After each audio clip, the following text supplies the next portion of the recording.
guys, my name is Damon, and this is NFL 32 Teams, and today we're doing the Jacksonville Jaguars pre-free agency and pre-draft. So yesterday we did the Kansas City Chiefs. I told you what I thought their record should be, and I'll leave a link in the description, and what I think they should do this offseason and what I think they're going to do. So, start off with the Jacksonville Jaguars. I think they had a lot of problems in 2012. This is one of those teams that I honestly think, no offense to any fans out there, but there's not a lot of hope for them next season. Obviously, they're not going to go to a Super Bowl next year.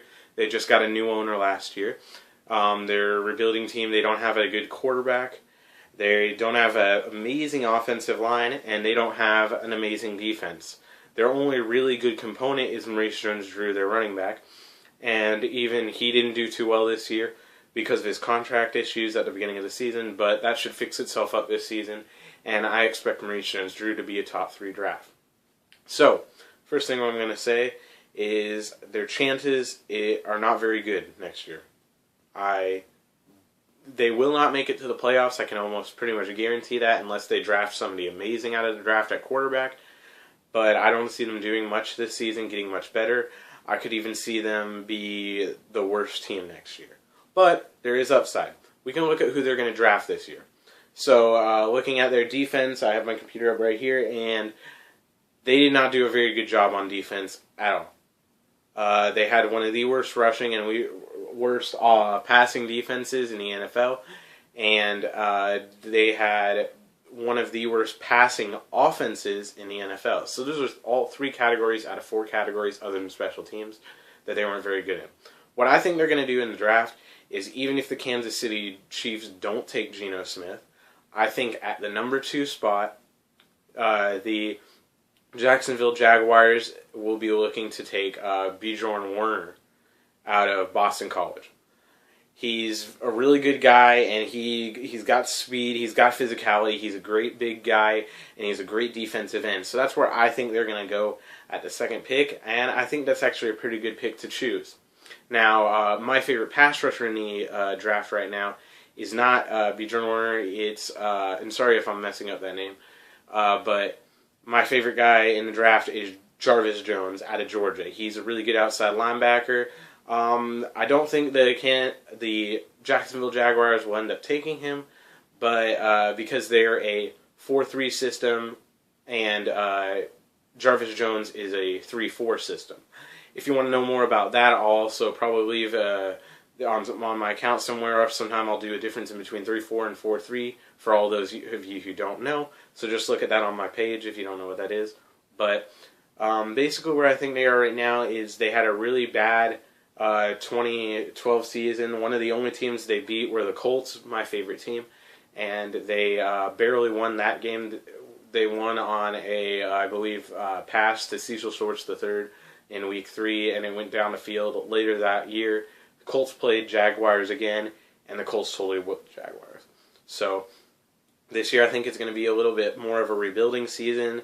I think the Jacksonville Jaguars have a high chance to be one of the worst teams in the NFL, and draft-wise, I think they'll probably go pass rusher.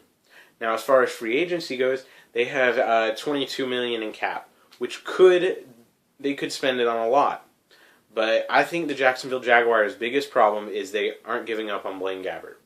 From what I've seen, Blaine Gabbert is not a good NFL quarterback. I don't think he's ever going to be NFL star quality from what I've seen. And I think they're making a mistake. I don't think they will make a change, so I think your quarterback will be Blaine Gabbert in the 2013 season. But you do have hope, because next year, in my opinion, they're probably going to do bad again. They're probably going to be one of the bottom 5, bottom 10 teams if they get lucky. And they'll probably draft a quarterback next year. I don't think quarterbacks are very thick this year, so if they go quarterback, they'll go 2nd round. So free agency, they have $22 million about in cap they have to spend. They probably will spend it on some defensive pieces, maybe cornerback, maybe safety, and they may spend it on a quarterback, which I don't see them doing, but they may go out there. But I think it'll be Blaine Gabbert, guys, next season. So what you're looking at for your 2013 season, is hopefully you'll have an improved defense with whoever you guys draft first round, whether that be defensive end Bjorn Werner, and or whether they go a linebacker, which I don't think they'll go Manti Te'o because they have Paul Posluszny, or whether they go another linebacker, outside linebacker that's coverage. So for you guys, if you want to know what I think their 2013 season, I think the highest record they could go is honestly 6-10. And that's if they get really lucky, if they play some really bad teams. The Tennessee Titans in the same division are a really bad team, and so I think they have a chance to beat the Tennessee Titans twice this season. But as far as their team goes, I don't think they have a high chance at beating a lot of other teams. I think this is going to be one of the worst teams in the NFL next year. No matter who they draft, I just don't see this team improving a lot because they're not going to be able to solve their quarterback issues.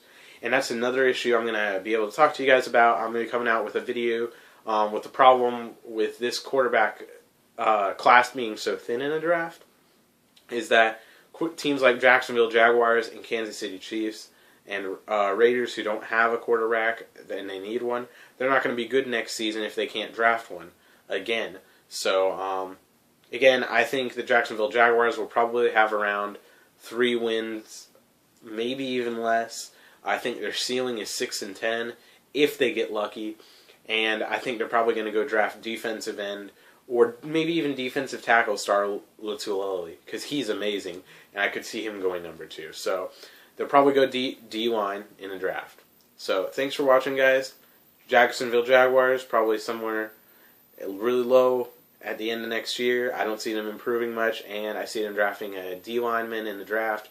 And hopefully they'll get some guy out of free agency that'll help them on defense. But I don't see them improving much. Thanks for watching, guys. If you watched to this point, please rate, comment, and subscribe. It would really help me if you could do any of those things. And thanks for watching, guys. Later tonight, if I can get it out, or tomorrow morning or something, the next video will be the Raiders video. I'm going to be talking about them off season. They have a lot of holes. So I'm going to be talking about them. And thanks for watching, guys. See you guys later.